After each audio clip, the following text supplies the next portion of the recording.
तो दोस्तों स्वागत है आप सभी का आपके अपने YouTube चैनल अमिताज क्लासेस में। मेरा नाम है अमित और हाजिर हूँ आप सभी के सामने लेके expected cut off IBPS RRB PO pre exam 2020। जी हाँ, यहाँ पे हम बात करेंगे कि जो IBPS RRB PO का पेपर हुआ है उसका एक्सपेक्टेड कट ऑफ क्या होगा। तो चलिए वीडियो को शुरू करते हैं। वीडियो शुरू करने से पहले आप सभी से एक छोटी सी रिक्वेस्ट करूँगा दोस्तों कि चैनल पर नए हैं तो प्लीज़ चैनल को सब्सक्राइब करना मत भूलिएगा। बेल आइकन प्रेस कर लीजिएगा ताकि जब भी कोई ऐसे वीडियोस अपलोड करूँ तो उसका नोटिफिकेशन आप तक जरूर पहुँचे। दोस्तों यहाँ पे हम बात करेंगे सबसे पहले कि जो कट ऑफ होती है वो बेस्ड किस पे होती है। देखिए एग्ज़ाम लेवल सबसे ज़्यादा मायने रखता है, ठीक है। नंबर ऑफ़ वैकेंसीज़ भी मायने रखती हैं एंड प्रीवियस ईयर का कट ऑफ भी मायने रखता है, ठीक है। तो दोस्तों यहाँ पे देखिए इन तीन चीज़ों के अलावा एक चीज़ और यहाँ पे 2020 में ऐड हुआ है, वो है यूज़र इंटरफेस, ठीक है। यानी कि हमने जो पेपर दिया उसका इंटरफेस थोड़ा सा चेंज था, अनएक्सपेक्टेड था, इसीलिए बहुत से बच्चों को जो 45 मिनट का पेपर था वो उन्होंने अटेम्प्ट किए हैं 40 या लेस देन 40 मिनट में, ठीक है। 40 से कम समय में उन्होंने पेपर अटेम्प्ट किए हैं क्योंकि उनका 5 मिनट के आसपास इंटरफेस की वजह से ही गड़बड़ हो गया है। तो जाहिर सी बात है कि ये इंटरफेस इफ़ेक्ट करेगा, लेकिन किसी एक बंदे को नहीं करेगा या किसी एक शिफ्ट के कैंडिडेट्स को नहीं करेगा, ये पूरे ओवरऑल एग्ज़ाम को इफ़ेक्ट करेगा, ठीक है। तो ये आप बिल्कुल अनुमान लगाना छोड़ दीजिए कि इंटरफेस की वजह से आपको फ़ायदा मिलेगा, ये आपको नहीं मिलेगा, सभी को मिलेगा, ठीक है। चलिए देख लेते हैं यहाँ पे कि एग्ज़ाम लेवल कैसा रहा है इस बार का। दोस्तों इस बार का एग्ज़ाम लेवल जो रहा है वो अकॉर्डिंग टू 12-13 को पेपर था, हम सभी जानते हैं, और 5 शिफ्ट में पेपर था, ठीक है। तो यहाँ पे जो सबसे टफेस्ट अगर मैं बात करूँ एग्ज़ाम में तो ये था 12 तारीख का 5वां शिफ्ट, ऐसा बच्चे कहते हैं, ठीक है। क्यों? क्योंकि ये लेंदी था, ठीक है, टफ नहीं था पेपर। अब क्या टफ, जैसे अगर बात हम करें कि एक DI केसलेट आ गई और एक आ गई ऐसे नॉर्मल DI, ठीक है, पाई चार्ट बेस, तो केसलेट जिसके में आ गया वो टफ हो गया। लेकिन टफ नहीं ना, क्योंकि अगर आप बैंकिंग की तैयारी कर रहे हैं तो आप केसलेट पढ़ेंगे, तो जाहिर सी बात है कि टफ नहीं कहेंगे, लेकिन औरों की तुलना में टफ था, ठीक है। चलिए तो यहाँ पे अगर हम बात करें एग्ज़ाम लेवल कंपैरिजन टू 2019, तो 2020 का एग्ज़ाम भी सेम उसी तरीके से रहा है। आप इसको टफ़ या 2019 के कंपैरिजन में ज़्यादा टफ़ नहीं कह सकते हैं। बस प्रॉब्लम जो हुई थी दोस्तों वो हुई थी यूज़र इंटरफेस की वजह से। नहीं, जाहिर सी बात है कि जहाँ पे आपने 50 अटेम्प्ट किए हैं वहाँ पे आप 55 या फिर 60 के आसपास भी जा सकते थे। मैं बिल्कुल जानता हूँ कि अगर आपने 50 या 55 अटेम्प्ट किए हैं तो जाहिर सी बात है कि ये और भी जा सकता था अगर इंटरफेस सिंपल सा रहता हो, जैसा कि आपके ST में मिलते हैं, ठीक है। तो एग्ज़ाम लेवल कंपैरिजन टू 2019 की अगर मैं बात करूँ तो सिमिलर रहा है। और वहीं पे अगर बात करूँ नंबर ऑफ़ वैकेंसीज़ की, तो बहुत सारे स्टेट में नंबर ऑफ़ वैकेंसीज़ इंक्रीज़ हुई हैं।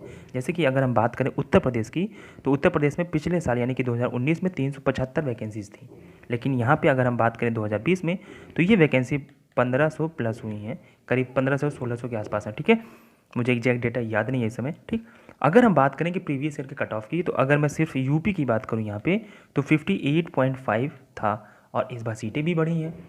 तो यहाँ पे अगर हम बात करें कि सर कट ऑफ क्या हो सकती है, क्योंकि हमने देख लिया कि एग्ज़ाम लेवल क्या रहा है, ठीक है, यूज़र इंटरफेस यहाँ पे इफ़ेक्ट करेगा, ठीक। नंबर ऑफ़ वैकेंसीज़ भी थोड़ी बहुत इंक्रीज़ हुई हैं। वहीं पे प्रीवियस ईयर का कट ऑफ जो था वो 58.5 था, मैं बेस लेके चल रहा हूँ उत्तर प्रदेश को, ठीक है। तो यहाँ पे अगर हम बात करें unreserved candidate, OBC and EWS, ठीक है, ये अनरिजर्व्ड वाले जो जनरल समझते हो वो जनरल है, ठीक है, UR होता है वो, ठीक है, जनरल नहीं होता है, UR होता है unreserved, okay, OBC and EWS, ठीक। तो यहाँ पे अगर हम बात करें तो इनके लिए जो कट ऑफ होगी वो होगी अराउंड 50, ठीक है।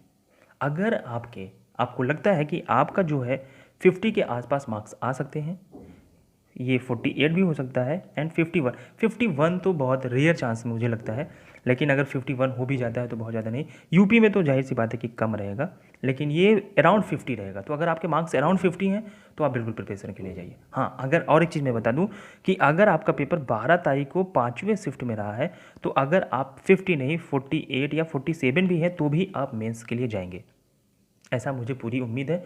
और ये सिर्फ एक प्रेडिक्शन है दोस्तों, इसको फाइनल कट ऑफ मत समझिएगा, ठीक है, कि बाद में आओ कि चलो आए हो बताने ये सब चीज़ें।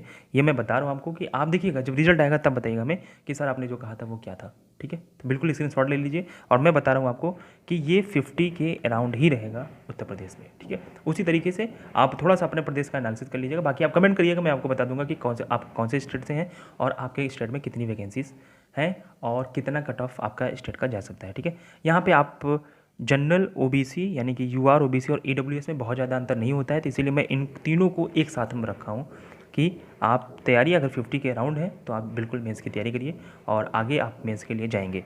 ठीक, वहीं अगर हम बात करें SC ST की, तो SC ST का कम जाएगा। कितना अराउंड जाएगा? ये 47 के अराउंड जाएगा, या इससे कम भी हो सकता है मेरे अकॉर्डिंग। ठीक है, ये 45 to 47 के आसपास रहेगा।